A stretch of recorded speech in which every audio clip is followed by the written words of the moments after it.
In the last video, I talked about treating an acute gout attack.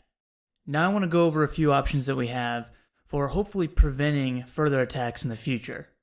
So there's three main medications. We have our urate lowering therapies such as allopurinol and febuxostat.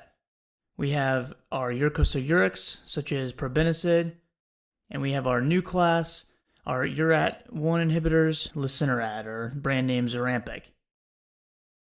So let's talk first about our urate lowering therapies. These medications, especially allopurinol, are the most common medications we'll see in the prevention of gout. The way they work is they block an enzyme called xanthine oxidase, which is kind of the last step in the process of forming uric acid. So if we can stop this enzyme, basically we will lower the concentration of uric acid because we're not producing it any longer. Now the big question is, when do we actually start this therapy? So do we start this during an acute attack? Do we start it right after? And one of the issues we worry about is something called mobilization gout. Now, basically what that is when we start lowering the serum uric acid levels, especially during an acute attack when they're probably elevated, not necessarily, but probably, we begin lowering those, we run the risk of our body kind of trying to balance back out and go back to homeostasis by either solubilizing some of those uric acid stores or the crystals. And we can actually cause another gout flare-up right after the one we just experienced. And so the way to kind of counteract that would be to start the allopurinol either at a very low dose, such as 100 milligrams, and kind of titrate that up, or we can give it along with colchicine. Now, if you have somebody that has very frequent attacks, someone that has tophi, other maybe some conditions that would cause them to be more likely to have gout flare-ups or even this mobilization gout, then a lot of times they'll be put on allopurinol along with once or sometimes even twice daily colchicine. So if you see patients that are on colchicine as a maintenance therapy, that's kind of the reasoning behind it. Now, allopurinol is dosed at a max of 800 milligrams a day. Febuxostat is dosed at a max of 120 milligrams, but we typically don't see doses over 80 milligrams. Now, keep in mind, allopurinol does have renal dose adjustment, and febuxostat does not. So if you have someone that has renal impairment, febuxostat's probably going to be a better option, although it's a lot more expensive. Next up, we have our uricosurics.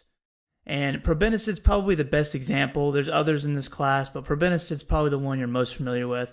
Now, we don't see these medications used quite as frequently, but the way they work is they basically block the reabsorption of uric acid from the kidneys so that the uric acid is just excreted.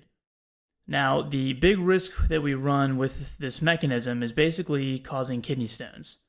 And it can be calcium urate stones, it could be calcium oxalate, they can cause those to precipitate out. So if you have a patient that is very prone to kidney stones in the first place, we probably don't want to use a uricosuric. And just as kind of a fun fact, losartan is actually considered a uricosuric. So if you have a patient that needs to have hypertension therapy and also is prone to gout, then losartan may be a good option for them. But also likewise, if you have a patient that seems to keep getting kidney stones, they're on losartan, and we can't really figure out what the kidney stone is being caused from, then maybe the losartan could actually be causing that stone and at least increasing the chances of one forming. And our third option, we have our new kid on the block, the URAT1 inhibitor. So basically what this does is kind of the same thought as the uricosurics. It's going to block the reabsorption of uric acid from the kidney, except it's going to block the URAT1, which is a transport system, and make sure that the uric acid is not reabsorbed from that route. Now, this is supposed to be given with allopurinol, and there's been case reports somewhat recently, this is a fairly new drug, that show patients taking this by itself without allopurinol and there's been cases of acute renal failure. So we definitely want to make sure that if we see a patient on this medication that they are on allopurinol as well. And the package insert basically recommends that if a patient is on allopurinol of a dose of 300 milligrams or less, then we want to make sure that they are not on lesinurad as well. We want to make sure we're optimizing that allopurinol dose. So if you have a patient that the physician's not aware of the max dose of allopurinol, or they get to 300 and they just want to add something else on, we want to probably give them a call and have that conversation. So the last thing I want to talk about is uric acid levels and what the goal should be for those levels as far as treating these patients prophylactically. So the American College of Rheumatology says they want the uric acid level to be less than 6.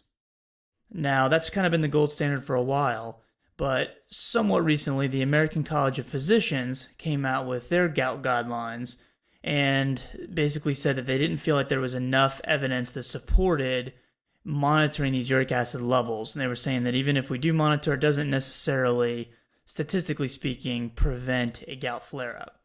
So that's kind of their point of view, that maybe that less than 6 isn't necessary. The reason why the rheumatology guidelines say less than 6 is because the uric acid will precipitate out at about 6.8. So it kind of makes sense to keep those levels less than 6 so we don't have to worry about that crystal forming. I definitely want to get your thoughts on these new guidelines and also what you do in your clinics or practice setting to prevent gout and what kind of results you've gotten. Let me know, leave a comment or send me a message and let me know what you think. Thanks for watching.